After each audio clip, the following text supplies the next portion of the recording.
The following is an excerpt from We Got Him, a memoir of the hunt and capture of Saddam Hussein, by Lieutenant Colonel Steve Russell, U.S. Army retired. Queens and Cash.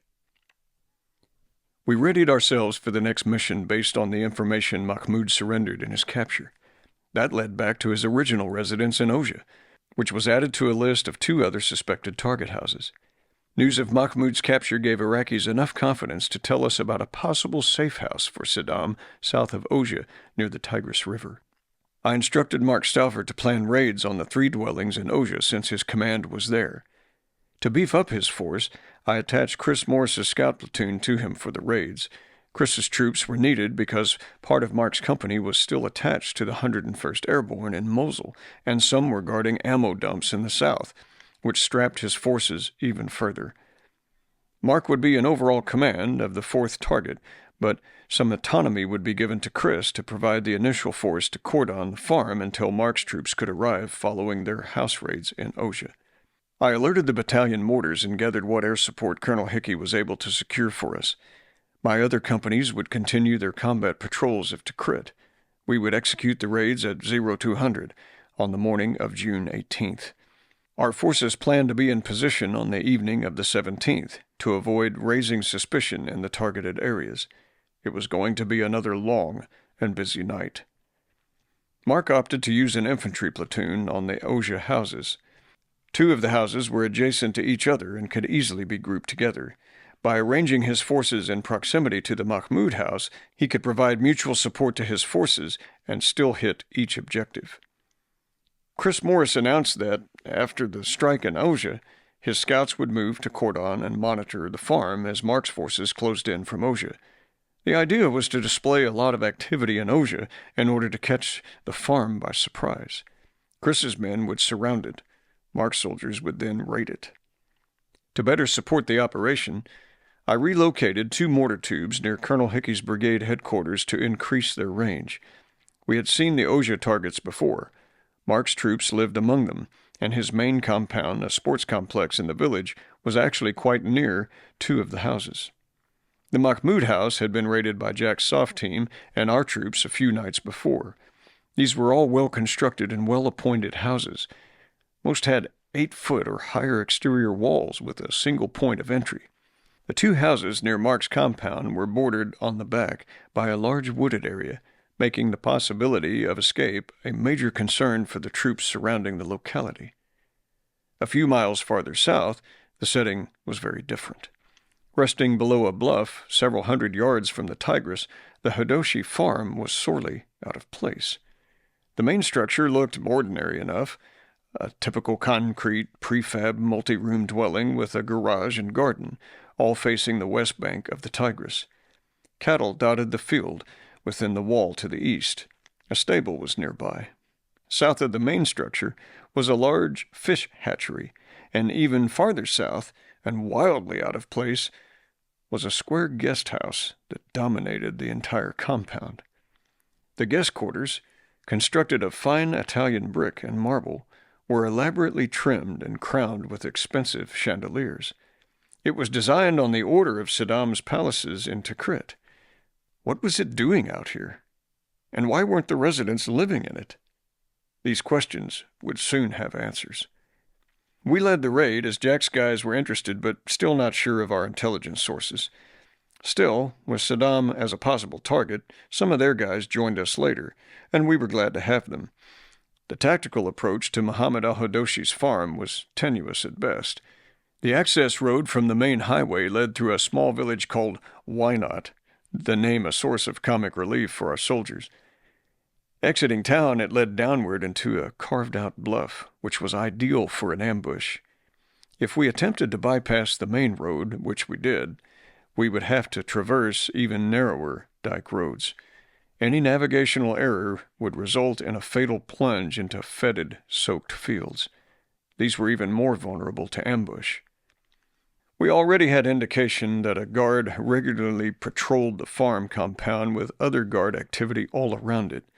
Satellite photos showed guard shacks at both the entrance and the back of the farm. Approach to this compound without detection was unlikely. Speed would, therefore, be essential. Chris's scouts would secure the outer areas while Mark Stauffer's A Company would strike the main buildings. Air and mortar support would stand by. With successive raids planned and coordinated, we would wait for evening. But evening would not wait for us. About an hour after sunset, the explosive dumpster crash sound of an RPG rocket smashed the stale night air. The radio began to crackle with contact reports about an attack on Mark's troops in Ojia. I was patrolling in Tikrit and ordered my driver to nose our vehicle south. In such a situation, the heart begins to race. The mind fills with 1,000 what-ifs as you check your weapon and equipment while mentally trying to prepare for the unknown. I alerted my other companies but waited for Mark to develop the situation. He had 100 guys to work it, and the last thing he needed was his commander breathing down his neck. We raced towards Ojia from downtown Tikrit. None of our men had been hit, but Mark's compound had. 2 insurgents, armed with a rocket launcher, fired directly at Mark's troops who were occupying the security post on the northeast end of their compound. The rocket exploded just short of their post, showering flame, metal, and concrete, but hurting only the wall. The soldiers on security at this outpost spotted brief activity to the east in the woods just south of the very dwellings we intended to raid in a few hours. Chris Morris's scouts immediately mounted up the scout gun trucks and spurred them into action. Chris was coordinating the final preparations with Mark at his company command post when the attack hit. Mark deployed his gators into the woods and along the houses. They spotted 2 men running south from the market area into the woods.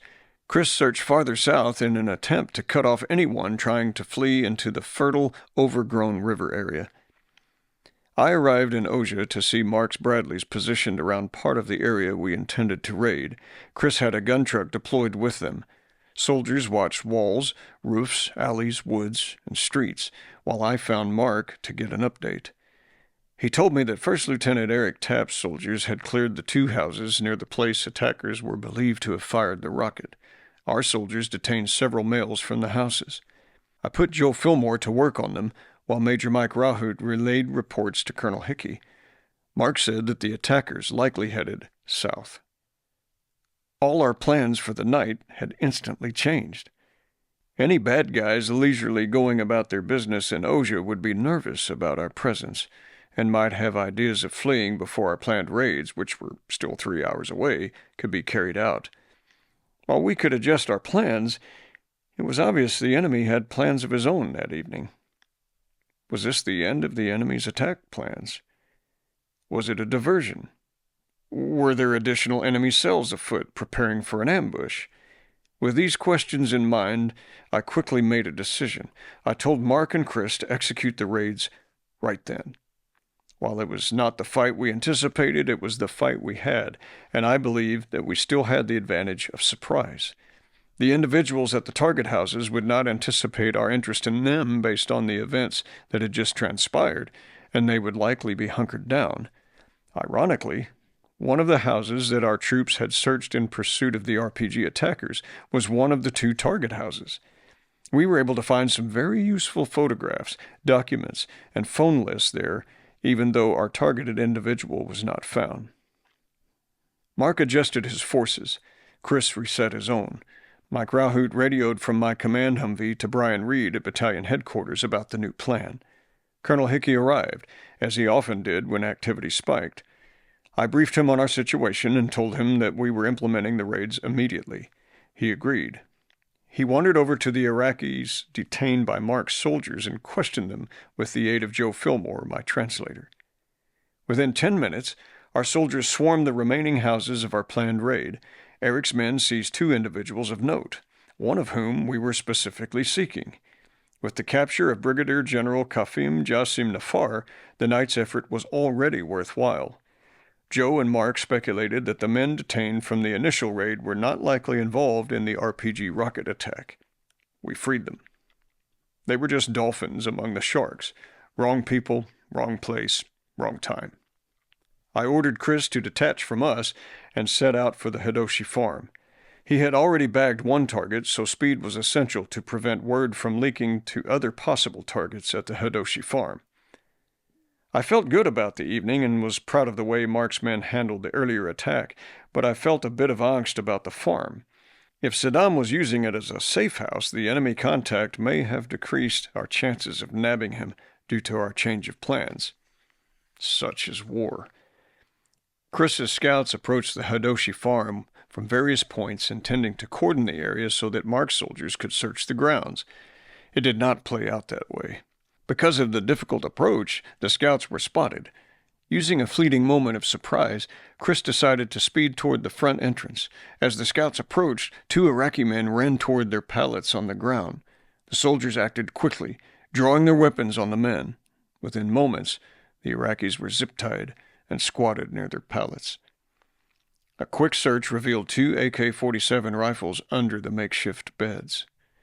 Chris radioed Mark to tell him that he had detained 2 men running for rifles and told Mark to notify him when the front entrance was secured. He needed immediate backup to better cordon the area. I raced toward the farm, as did Mark Stauffer. Eric Tapp's platoon was already moving in that direction as Chris advanced into the compound. A large number of women and children were discovered inside the main dwelling, about 15 in all. Pablo Rivera, the scout platoon sergeant, covered the front entrance on the north with his section, while Staff Sergeant Brandon Walker's section moved on the east side of the farm. Staff Sergeant Sean Schaffner's section moved in to cover the other side. As the scouts thinly covered the farm, Mark's troops closed in. Staff Sergeant Brad Owen's troops linked up with the scouts and very quickly brought the farm under control. When I arrived, Joe Fillmore immediately went to work interrogating the Iraqis. We had definitely discovered something, but what? This place was odd. Garages, stables, ornate guest quarters, and multiple families. I ordered everything searched. This would take some time. With Eric Tapp's Bradleys on site now, we had ample firepower for any contingency. What we needed was to make sense of this objective. With armed guards already detained, the scouts and infantrymen probed the remainder of the compound. Brad Owen's soldiers began to search a 20-foot trailer filled with hundreds of bags of grain. As Specialist Matt Summers and Private James Lusk removed the bags, they discovered a large cache of weapons. Soon, our soldiers would have submachine guns, foreign-make handguns, an SVD sniper rifle, more AK-47s, night vision goggles, cell phones, and many other high-end items not typically found among the average Iraqis. Satisfied that we were onto something, I ordered Mark to secure the area until morning. I wanted every square inch of the farm searched in daylight. There was something irregular here, and I couldn't let it go. I conveyed this to Staff Sergeant Sean Schaffner. He was adept at finding things, so much so that I called him the Bloodhound. He assured me the guys would be vigilant and uncover whatever was there. After conferring with Mark and Chris, I left Joe Fillmore with them to continue grilling the Iraqis on site. As Jack's soft men arrived to search through our discovery, I returned to downtown Tikrit, where C Company was wrapping up the successful checkpoint operations that had yielded numerous weapons and insurgents. The search continued on the farm over the next several hours. Documents, photographs, weapons, phone lists. It was a treasure trove that would direct us to even more bad guys. However, nothing prepared us for what happened next. At the first break of daylight, Chris Morris emerged from the back of the farmhouse. Even though soldiers had searched all around, Chris noticed a patch of bare ground in the garden. When he stepped on it, the ground gave in a strange way under his weight. He called for a mine detector. There was a strong hit on it. The soldiers began to dig. They tapped into a metal box of some kind. It was a 2-foot square metal bank vault box containing more than $4 million in U.S. currency, bundled in Chase Manhattan bank wrappers. Mark was alerted. The radio began to crackle. They relayed the information to me. By the time I reached the farm again, our men had discovered 3 such containers, 2 with $4 million each and 1 slightly smaller one with $2 million in jewelry. There was an additional $750,000 in foreign currency from Kuwait, Saudi Arabia, and Great Britain. The scope of the find was staggering. Handling the incredible haul from the evening's raid made it clear that we had landed something big. Among the males detained was Sabir Abd al-Aziz al-Hadoshi, a lieutenant colonel on our main target list. It was the documents and pictures, however, that captured our attention. Joe Fillmore was elated. "Sir, look at these. This is from Sajida Karala Tawfaq Hussein," he asserted while tapping what appeared to be a passport. Seeing my puzzled look, he clarified, "This is Saddam Hussein's wife." In the next few moments, Joe described the documents and items laying on the table before us, identity cards, papers, and the personal family photo albums of Saddam Hussein. Stunned, I called Colonel Hickey. He returned to the farm, and more of Jack's men came for a look. The Hadoshi farm raid was one of the most important events that summer. From that raid, we not only depleted $10 million from Saddam's personal coffers, but we gathered intelligence from the papers, photographs, and documents that would prove invaluable in the hunt for Saddam. I have often wondered if Mrs. Hussein was among the women on the farm that night. Joe didn't think so. Considering how Saddam would later be captured, I can't help but wonder to this day if he was hiding below ground at the farm that night. We may never know. News of the raid and its yield quickly spread around the world. As we sifted through the haul, one of the most important finds was a picture of former Special Republican Guard Commander Barzan Abd al-Ghaffar Suleiman Majid al-Takriti, a relative of Saddam and number 11 on America's Most Wanted list. He was also known as the Queen of Hearts on the deck of cards. This was the first photograph anyone had of him, and, as a result, he was captured shortly thereafter. Another high-ranking member of Saddam's elite expunged from the deck. No portion of this work may be reproduced or transmitted in any form without the express consent of the author. Copyright 2025, Steve Russell. All rights reserved.